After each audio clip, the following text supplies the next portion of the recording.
My name is Crystal Howard. I'm 32 years old, and for most of my adult life, I've been the kind of woman people describe as stable. The one with the good job, the color-coded budget, the automatic savings transfers, the calm voice that smooths over other people's chaos. Liam used to say that's what he loved about me, my calm, my predictability.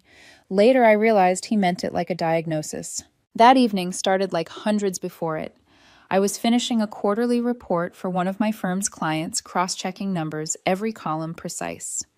The apartment around me glowed with warm, expensive light, the kind of comfort you can only buy when you're the one paying every bill. The rent, the utilities, the sleek furniture, all mine. Liam always said he'd contribute when his startup takes off. That line became a kind of lullaby I stopped hearing after the third year. I shut my laptop and stretched. The kitchen counter was crowded with grocery bags, wildflower honey, oat milk, imported cheese. All his favorites. It struck me then I couldn't remember the last time I'd bought something just because I wanted it.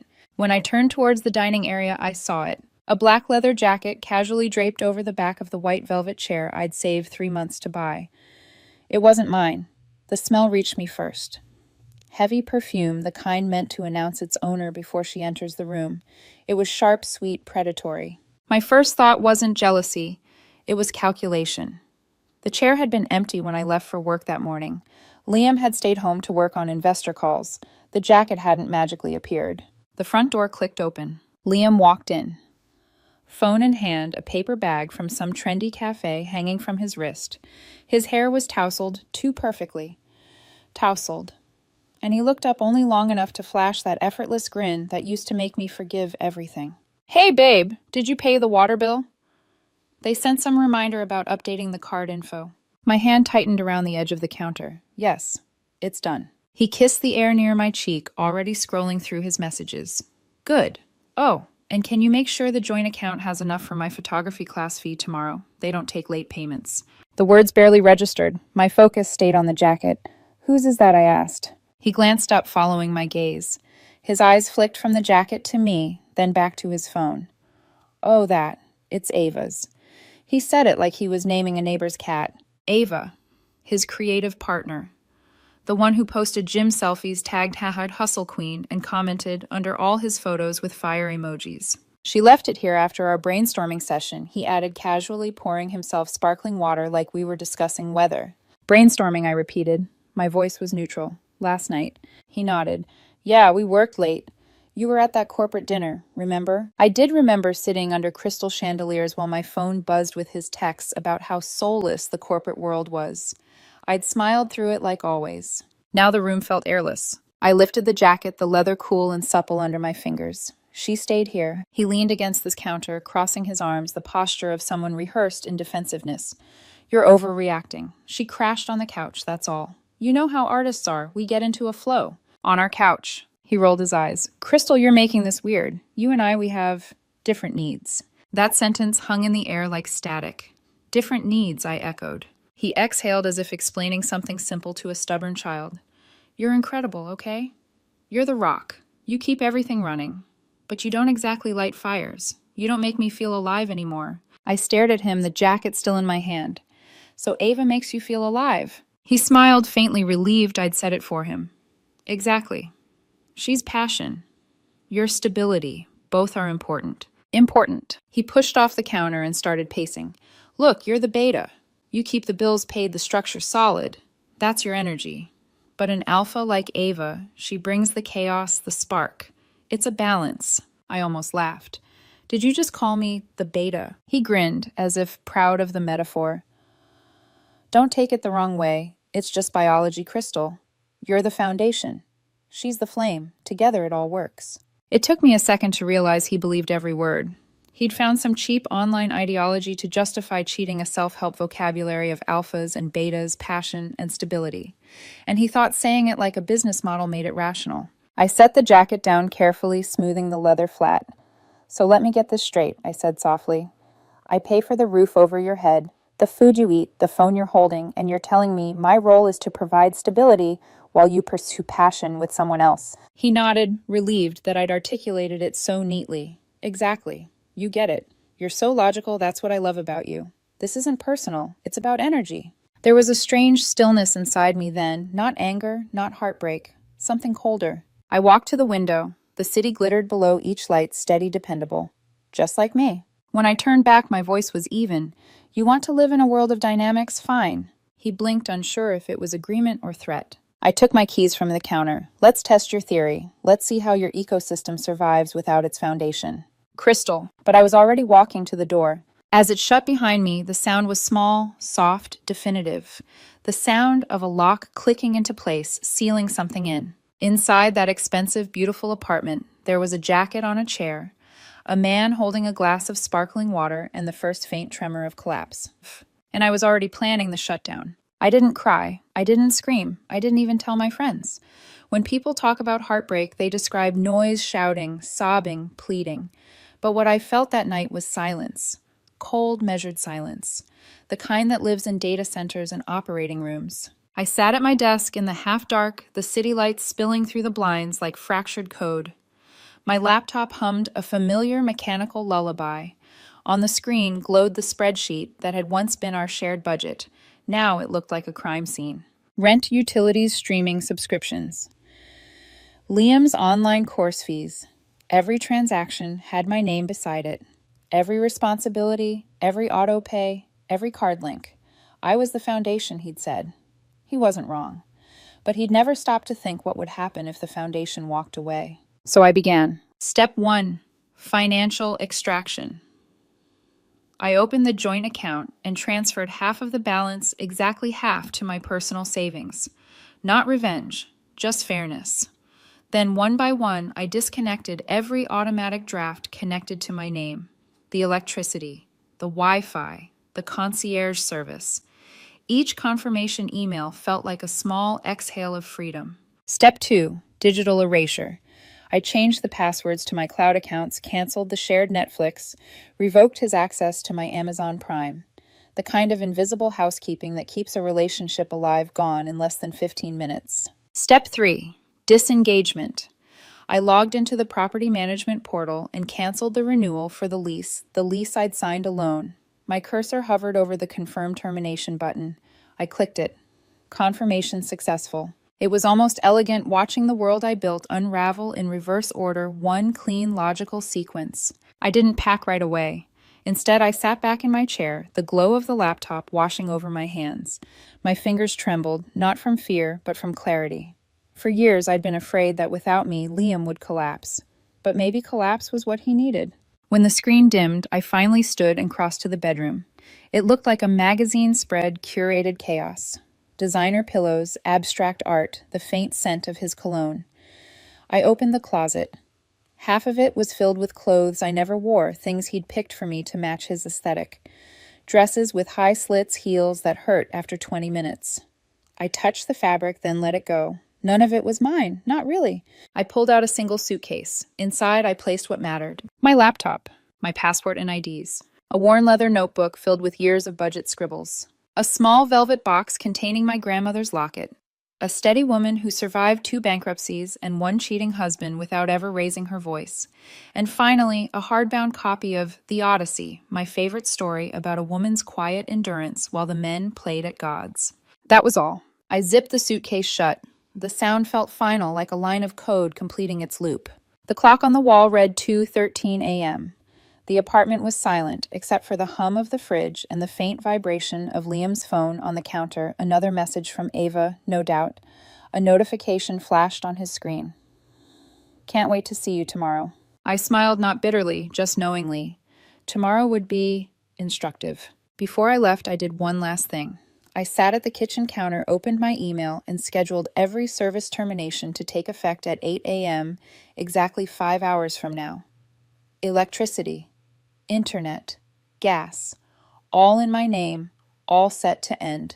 Then I stood in the doorway and looked around one last time. The apartment had been our dream-exposed brick-high ceilings, plants, that somehow stayed alive under my care. But now it felt like a simulation, a set built to mimic domestic bliss. You called me the beta, I whispered to the empty room, but I was the architect. I switched off the light. When the door closed behind me, the click echoed through the hallway. Soft, certain. The elevator ride down was silent.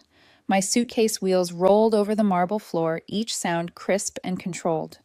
When the doors opened to the parking garage, the smell of cold concrete and engine oil hit me sharp grounding. I placed the suitcase in the trunk and slid into the driver's seat. For a moment, I just sat there, my hands on the steering wheel, breathing in the stillness. Then I started the engine.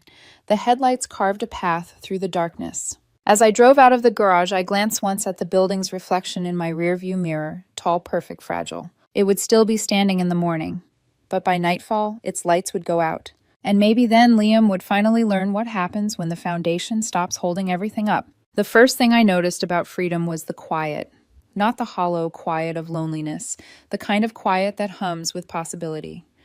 My new apartment was small, a single-room studio, near the river, the kind of place realtors call efficient.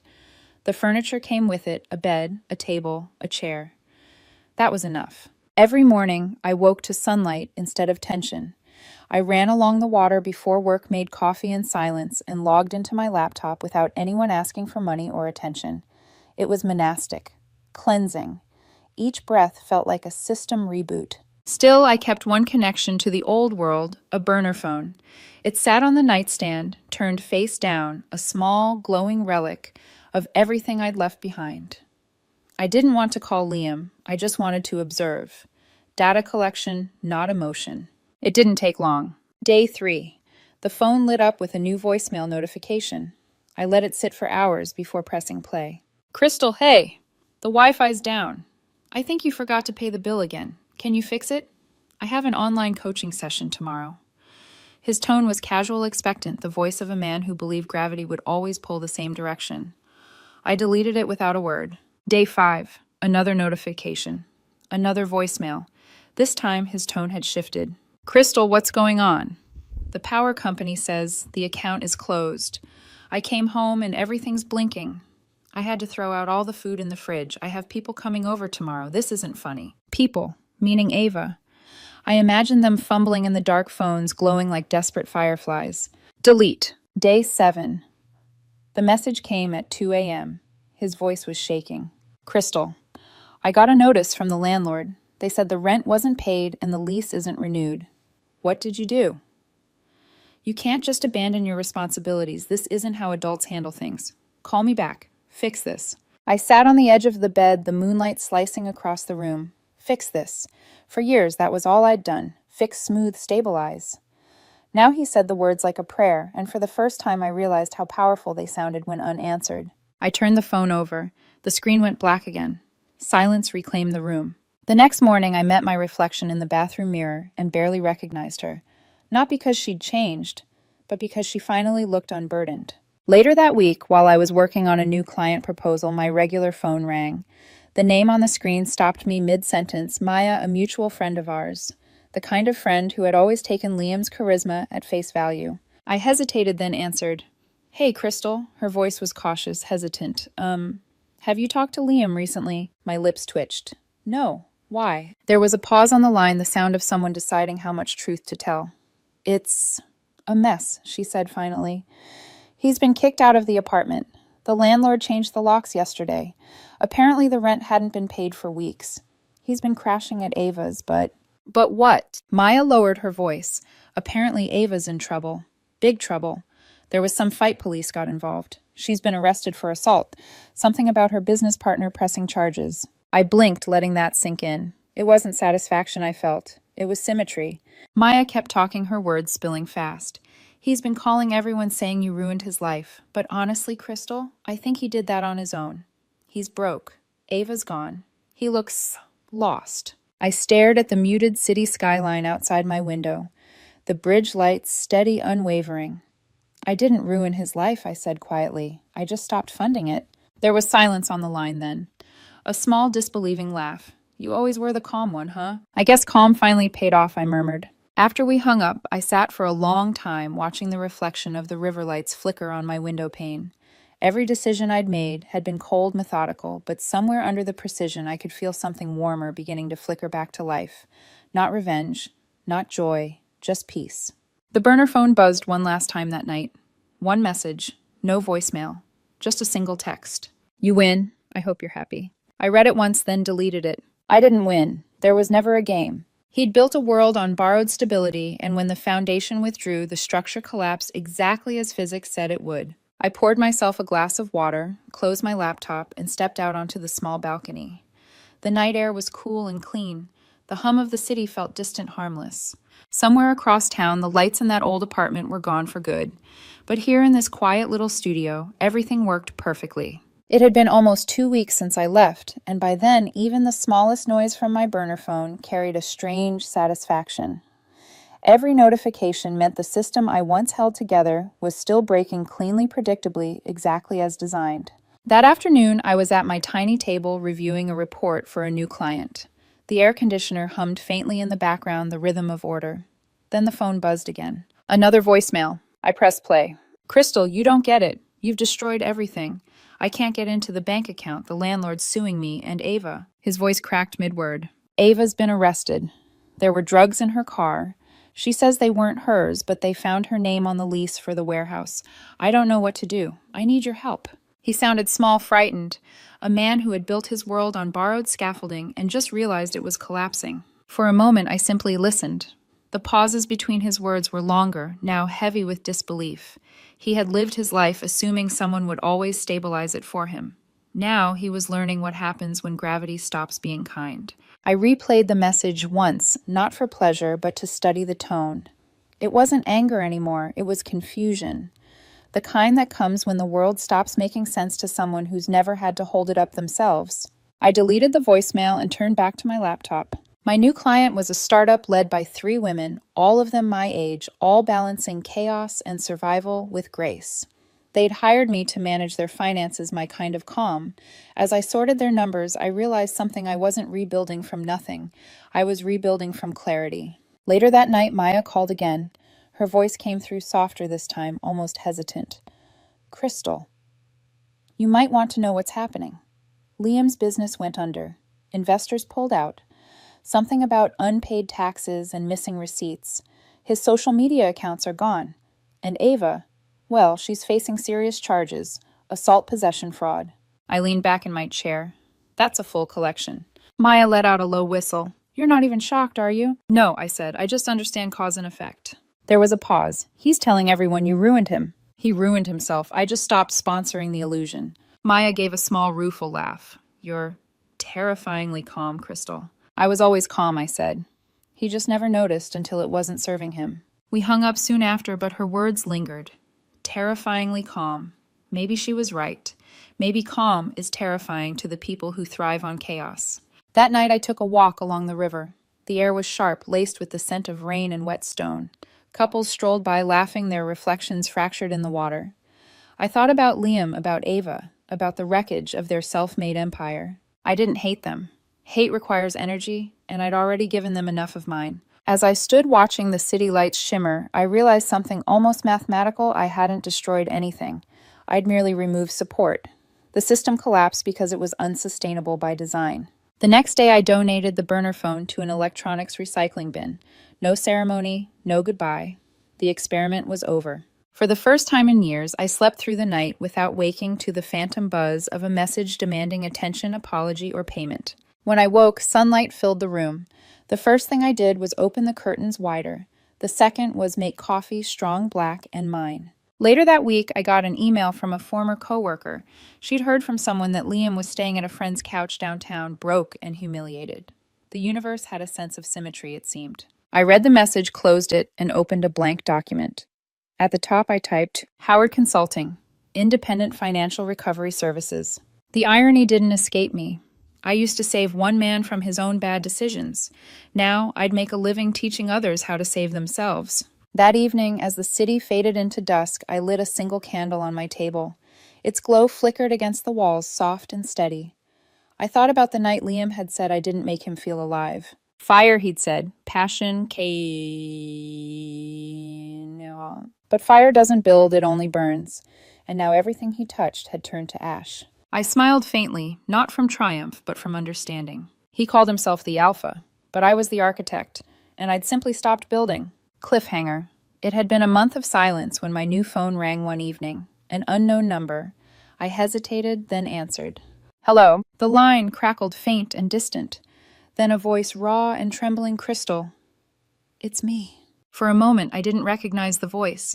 It was hoarse, stripped of its usual swagger, like someone had drained all the color from it. "Crystal, please don't hang up." I didn't. Part of me was curious not out of affection, but out of study, like observing a creature you once fed, now forced to find its own way in the wild. "What do you need, Liam?" My tone was calm level. There was the sound of traffic behind him, a car horn, the shuffling of restless footsteps. I made mistakes. Okay. I see that now. Everything's gone. The apartment, the accounts, Ava. She's in jail. And His breath hitched. "I'm sleeping in my car. Crystal, I don't have anyone else." I leaned back in my chair, watching sunlight pool across my desk. My new office was simple but alive. Papers, neatly stacked coffee, half-finished, an open window, letting in the hum of real life. "I'm sorry to hear that," I said quietly. "Please," he whispered. "I just need some help getting back on my feet. Alone, maybe. You always said you believed in giving people second chances." "That was before I learned what they do with them," I replied. He fell silent for several seconds, the kind of silence that grows teeth. "Crystal, I didn't mean to hurt you. I was stupid. You were right.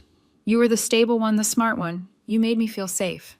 Ava she made me feel alive, but that doesn't matter now. You were everything." His voice cracked.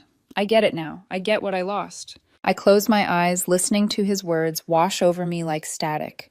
Once they would have pierced me back when I mistook his need for love.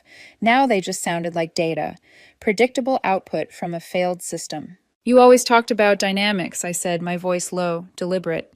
"Alpha, beta, passion, stability. You had a theory, remember?" He hesitated. "Yeah, but I was wrong." "No," I said, "you were right. You just misunderstood the hierarchy." He swallowed audibly. "What are you talking about?" "You thought the foundation was submissive because it stayed quiet," I said, standing and walking toward the window. "You thought stability meant weakness. But here's the truth. Liam, the foundation decides when the structure stands and when it falls." "Crystal, please." "The beta," I continued, "doesn't depend on the alpha. The beta builds the system. And when the system is corrupted, the beta shuts it down." He made a broken sound, halfway between a sob and a laugh. "You sound like a robot, like you don't even care." I looked out at the city, the river glinting in the distance, calm and inevitable. Caring is what kept the system alive longer than it should have been. "Crystal," he said softly, "you're really going to leave me like this, after everything we had?" "Had" implies there was something mutual, I said. There wasn't. There was only me holding up a fantasy you built on borrowed ground. The line went quiet. Then his voice returned lower now, bitter. "You're heartless." "No," I said, "I'm finished." There was a click, not harsh, not triumphant, just final. I ended the call. For a long time I didn't move. The room was silent, except for the faint whistle of wind through the window. On the desk, the phone lay face down, dark, inert, done. I picked up a small canvas resting on the floor. It was a painting I'd bought from a street artist a few days ago, a storm clearing over a mountain range, a thin line of sunlight breaking through. I hung it above the desk, stepping back to look at it properly. The colors were muted, imperfect, not the glossy palette Liam used to insist on for our apartment. It was real, raw, honest. As I looked at it, I realized something. I didn't hate him. Hate implies attachment, a line still connecting 2 points. What I felt now was clean disconnection. Somewhere out there, Liam was learning how to live without a safety net. And here, in this small, sunlit office, I was learning how to live without being one. I turned my phone back over. No new messages. I smiled faintly. System shutdown complete. 3 months later, my mornings began with sunlight and the smell of coffee. Not tension, not silence, heavy with someone else's moods. Just warmth. Real, breathable calm. My new apartment overlooked the park. The walls were white, the furniture minimal, the air alive with the hum of a world I built myself. There were no designer throw pillows, no performative clutter, no one rearranging things to match the aesthetic. Every object here had purpose. I'd registered my business 2 months ago, Howard Consulting. Clients came through referrals, word spreading quietly. I helped small startups, especially women-led ones, rebuild after financial manipulation, messy divorces, or business partners who'd drained them dry. Each story was different, but the pattern was always the same. Someone trusted too much, gave too long, carried too much weight until it broke them. I knew how to guide them out of that. I'd lived it. Sometimes I'd catch my reflection in the glass as I worked the same face, but sharper now. Not harder, just defined. I wasn't someone's safety net anymore. I was my own foundation. That afternoon, while reviewing invoices, my phone buzzed with an unfamiliar number. I almost didn't answer, assuming it was a client inquiry. Crystal Howard speaking. There was a pause, not silence, but a low static like wind against a phone mic. Then a voice I hadn't heard since that call. Liam. Crystal, he said quietly. It's me. I didn't speak. He exhaled shakily. I'm not calling to ask for money or help. I just wanted to say I get it now. You were the only real thing in my life. Everything else, Ava, the business, it was smoke. Then I hope you've learned to breathe on your own, I said softly. He let out a hollow laugh. You don't forgive, do you? I don't rewrite corrupted code, I replied. Crystal. Goodbye, Liam. I ended the call before his sentence could finish. The sound was small, a clean click, the kind that closes a door completely, not angrily. For a few seconds I stood there, the phone still in my hand, staring out the window at the park below. A group of children were chasing each other through the grass, laughing free. The world kept moving forward without drama, without tragedy, just forward. I placed the phone face down on the table. It didn't buzz again. Later, as dusk settled, I brewed tea and sat by the window with my laptop. I opened a new document labeling it version 2.0. Not for Liam, for me. New goals, new boundaries, new code. The old version of me, the one who over-explained, over-gave, over-forgave, had been debugged out of existence. Outside, the city glowed like circuitry, each light steady, precise. I watched until the sky shifted from orange to indigo and whispered the final line of the story to myself. Not bitterly, not triumphantly, just true. He thought I was the beta, but the beta always controls the system, and I chose a clean shutdown. The screensaver dimmed, the tea cooled, and for the first time in years, everything ran exactly as it should.